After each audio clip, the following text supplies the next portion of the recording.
श्री शिवाय नमस्तुभ्यम। हर हर महादेव। दोस्तों, आप सभी लोग जानते हैं कि 19 अक्टूबर 2025 यानी रविवार को पड़ रही है कार्तिक महीने की नरक चतुर्दशी। और दोस्तों, ये वो तिथि है जो कार्तिक महीने में पड़ने वाली सबसे बड़ी तिथि है, क्योंकि यह रविवार के दिन पड़ रही है और इसका बहुत ही बड़ा और विशेष महत्व होता है।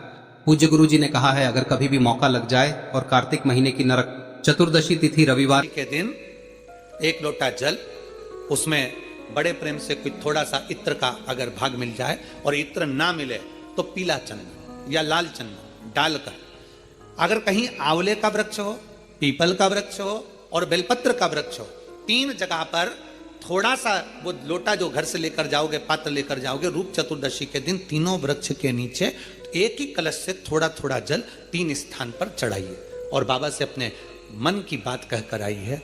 आप खुद देखोगे कि 3 महीने में मेरा कुबेर भंडारी आपके दुखों को हरेगा। परंतु यह उपाय केवल एक रूप चतुर्दशी के दिन ही होगा, केवल रूप चतुर्दशी के दिन। कई लोग इसको दीपावली के दिन भी करते हैं, कई लोग इसको धनतेरस के दिन भी करते हैं, पर यह उपाय रूप चतुर्दशी के दिन करेंगे तो उसका फल चौगुना मिलेगा, चौगुना। रात्रि के दिन मेरे मंदिर में दिया लगाएगा या बेलपत्री के पेड़ के नीचे जो दीप प्रज्वलित करेगा, उसके घर में लक्ष्मी सदा के लिए विराजमान रहेगी। शंकर का अनुमोदन है, शंकर के शब्द है। अंदर रूप चौदस की जो पूजन का विधान है, आपको धनतेरस की पूजन का जो विधान बताया था, धनतेरस की पूजन का जैसा विधान था, पहुंचकर पाटे को बिछाकर चौक पूर कर, जिस थाली में आपने स्वस्तिक बनाकर जो सिक्का रखा है, उसी में एक सिक्का और रखकर उसकी पूजन अर्चना करना है, वैसी की वैसी ही जैसा पहले कल कहा गया। रोली, चावल, हल्दी, मोली, मेहंदी, सिंदूर आदि सब चढ़ाते हुए, और साथ में 2 दीप लगेंगे। रूप चौदस के दिन 2 दीप है। एक दीप है घी का, लंबी बत्ती का, जो लक्ष्मी जी के सीधे हाथ पर आएगा। दूसरा दीप है घी का दीप भी आटे का आएगा और तेल का दीप भी आटे का आएगा। जो तेल का दीप लगेगा वो थोड़ा सा दिया बड़ा लेना, उसमें 4 लंबी लंबी बत्तियां रखना, सरसों का तेल या मीठा तेल या तिल्ली का तेल जो भी मिल जाए उसके अंदर डाल लेना। 4 बत्ती ये लक्ष्मी जी के लेफ्ट हैंड की ओर आएगी।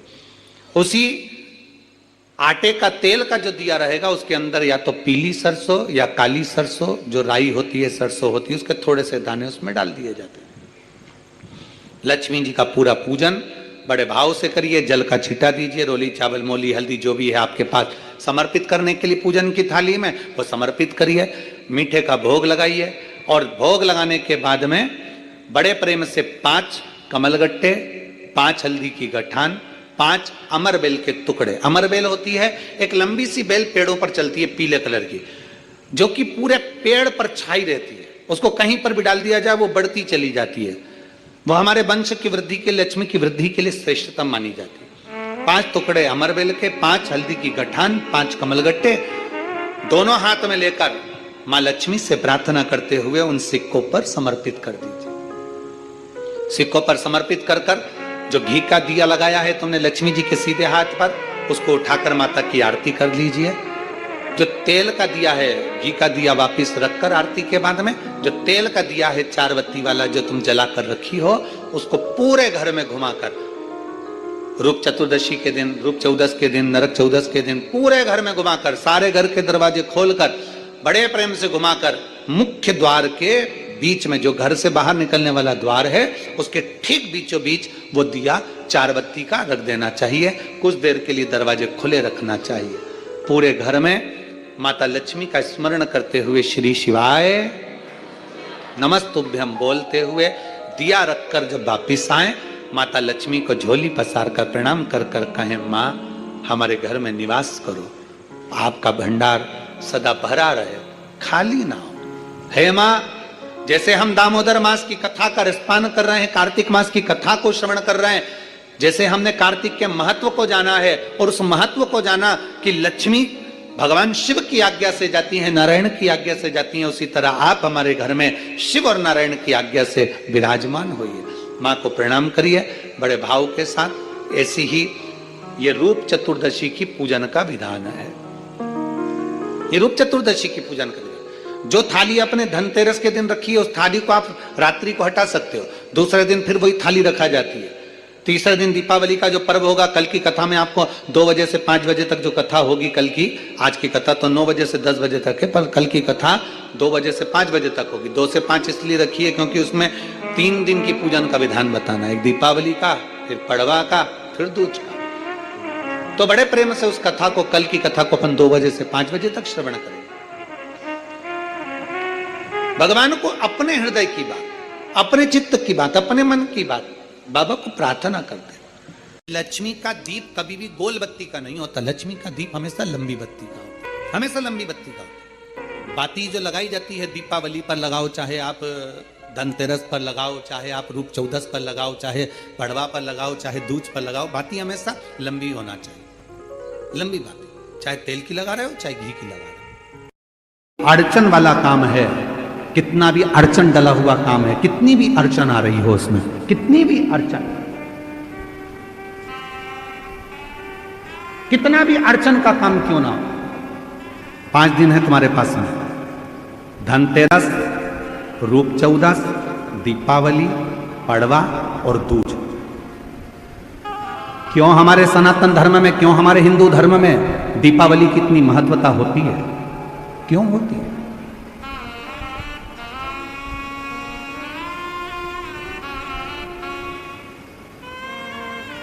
सारी सिद्धियां इन 5 दिन में व्यक्ति अगर कर लेता है तो वो उसके जीवन में बहुत कुछ फल प्राप्त हो जाता है। हम बहुत घंटों तक बैठकर साधना नहीं कर सकते, हम बहुत देर तक बैठकर तप नहीं कर सकते, हम बहुत लंबा यज्ञ नहीं कर सकते, हम बहुत लंबा अनुष्ठान नहीं कर सकते, पर यदि हमारे जीवन को हमें सफल बनाना है, हमारे जीवन को यदि हमें मंजिल तक पहुंचाना है, अड़चनों से बाहर निकलना है, तो ये 5 दिन जो दीपावली के कार्तिक महीने के मिले हैं, ये 5 दिन जो नाग लक्ष्मी ने सारे देवताओं से, सारे गंधर्वों से, सारी अप्सराओं से, सारे नागों से, सारे मनुष्यों से नाग लक्ष्मी ने जो करवाया वो तुम्हें करना। क्या करा था नाग लक्ष्मी ने? देख लिया था कि सारी सत्ता चली गई, वैभव चले गया, धन चले गया।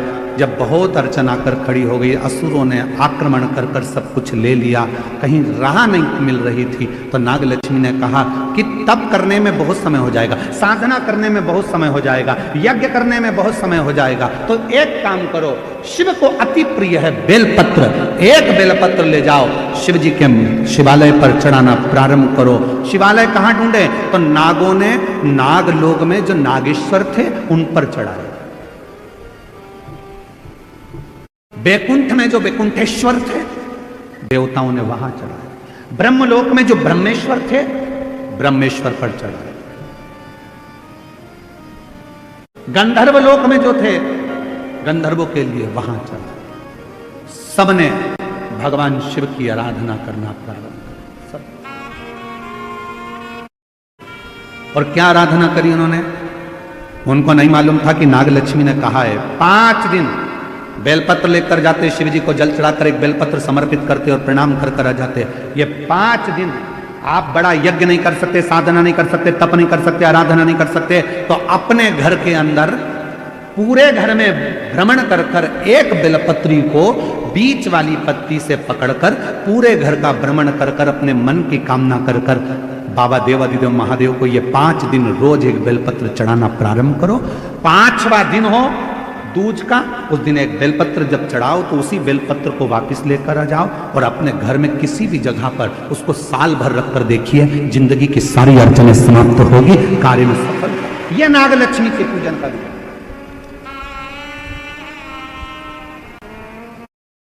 सारी समस्या का हल एक लोटा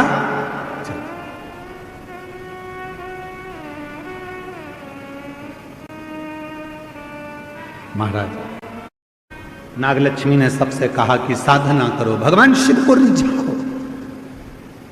सब दीपावली के पूजन का जो महत्व है, छोटी दिवाली के पूजन की जो प्रधानता है, हमारे यहाँ कहते हैं कि ये छोटी दीपावली है। अमावस्या के 1 दिन पहले, रूप चतुर्दशी के दिन, या आप नरक चतुर्दशी के दिन हम जो भगवान का गुणगान कर रहे हैं, हम जो भगवान का स्मरण कर रहे हैं, हम भगवत चरणारविंद का रसस्वादन ग्रहण कर रहे हैं, उसका एक आनंद सुख, उसकी भक्ति का सुख एक अलग है। महाराज क्यों कहते हैं इस छोटी दीपावली को नरक चौदस, नरक चतुर्दशी? क्यों कहते हैं कि कार्तिक महीने में कृष्ण पक्ष की जो चतुर्दशी है वो नरक चतुर्दशी कहलाती है? उसका कारण क्या है? हम सब तो हमेशा सुनते रहे कि ये नरक चतुर्दशी है, घर के बच्चे भी हमसे पूछेंगे माँ नरक चतुर्दशी का मतलब क्या है? तो एक भाषा में तो अभी आशीष जी ने कहा कि नरकासुर का संहार किया भगवान ने, इसलिए नरक चतुर्दशी का वर्णन आ गया।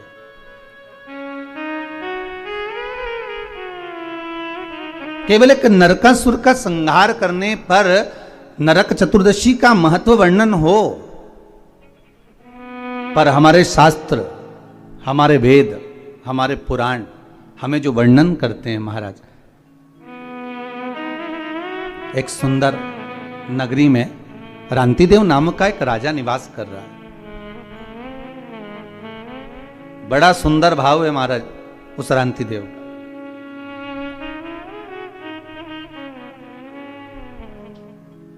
धर्म का चर्चा करना, भजन करना, कीर्तन करना, स्मरण करना, नाम जाप करना, ये रांतिदेव के नियम था।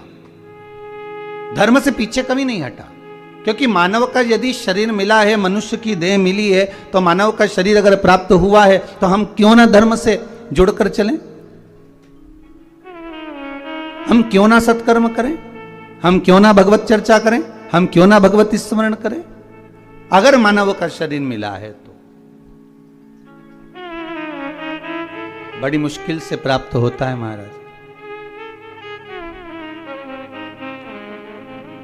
84 लाख योनियों में केवल एक मानव का शरीर ही है जिसके माध्यम से हम पूर्व के कर्म का भोग लेते हैं और भगवान का भजन कर कर उस कर्म को हम काट भी लेते हैं। केवल एक मानव का शरीर, केवल एक मनुष्य की देह।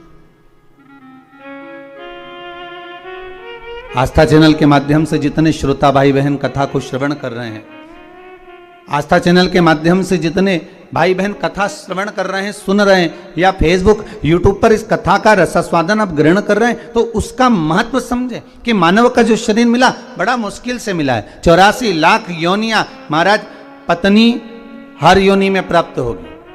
आप जो बनकर जन्मेंगे वो उस समय पर पत्नी भी मिलेगी।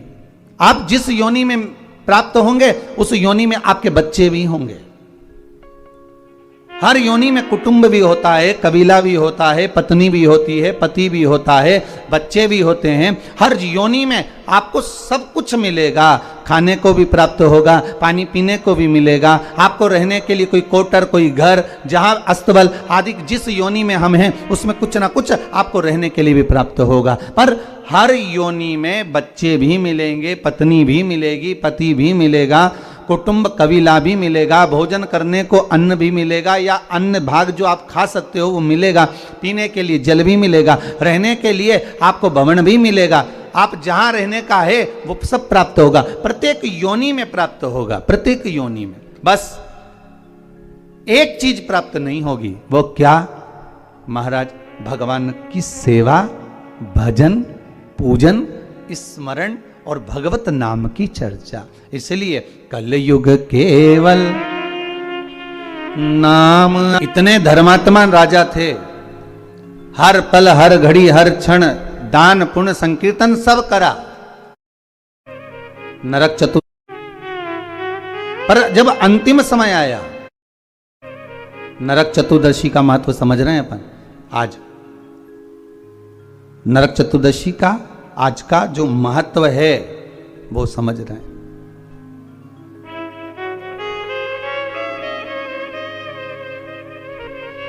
क्या महत्व है नरक चतुर्दशी का? कृष्ण पक्ष की कार्तिक महीने की इस चतुर्दशी का, रूप चतुर्दशी का, नरक चतुर्दशी का क्या महत्व है उसको समझना। उसके पूजन का क्या विधान है? छोटी दीपावली क्यों कहते हैं? क्यों दिए लगाए जाते हैं?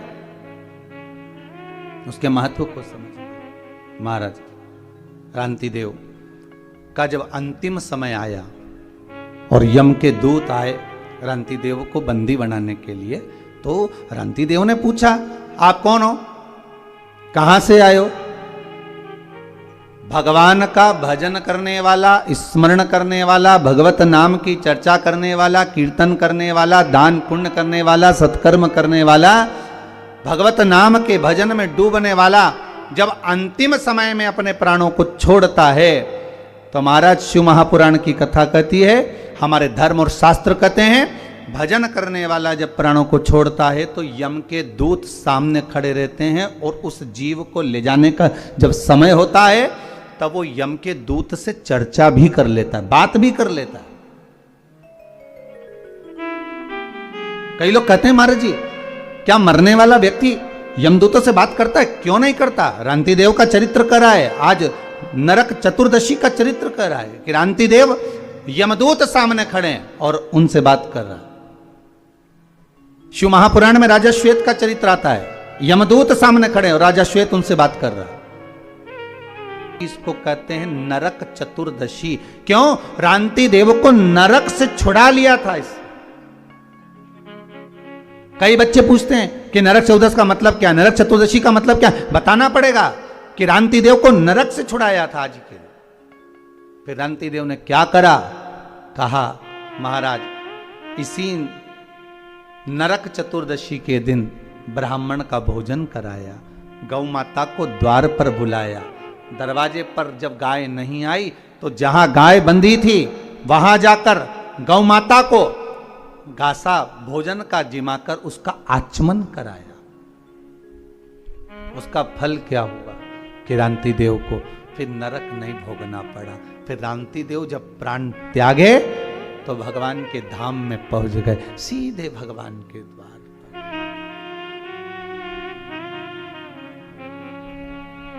सीधे भगवान के द्वार।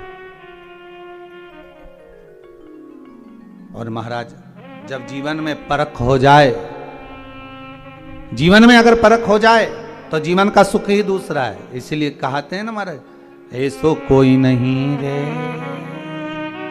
या हीरा को परखइयो राम कोई। आपको मालूम है शिव जी के मंदिर में दीप क्यों लगाया जाता है? शंकर जी के मंदिर में दीप क्यों लगाया जाता है? दिया क्यों जलाता है? किस लिए जलाता है? मंदिर में अंधेरा है, प्रकाश करने के लिए दीप जलाते हैं क्या? मंदिर में तुम्हारे दीपक की जरूरत है भगवान को क्या इसलिए दीप जलाते हैं? नहीं, मंदिर में दीप जलाने का कारण केवल एक होता है, हम दीप इसलिए प्रज्वलित करते हैं कि बाबा तेरे दरवाजे से मुझे बहुत आस लगी है और आस का दीप जलाकर जा रही हूँ, जिससे यहाँ प्रकाश हुआ है, वैसा ही मेरी जिंदगी में प्रकाश होगा, ये विश्वास है। चंदन लगाकर, मध्यस्थ जोड़कर, शहद लगाकर शिव को जब समर्पित करता है तो उसका भाग्य कितना भी विपरीत चल रहा हो, उसकी किस्मत की रेखा कितनी भी विरोधी, कितनी भी विपरीत चल रही हो, वो अपने आप से लग जाती है। कार्तिक पूर्णिमा के मध्य में जो प्रदोष पड़ती है, उस प्रदोष पर, प्रदोष काल में अगर एक आधी चम्मच भी गौ माता का दूध मिल जाए, एक छोटी सी कटोरी में सीधे हाथ में दूध और उल्टे हाथ में दूध, जल का पात्र या उसी पात्र के ऊपर दूध का पात्र रखकर हाथ में लेकर जो शंकर के शिवालय में देहली पर खड़ा होकर शंकर से अपनी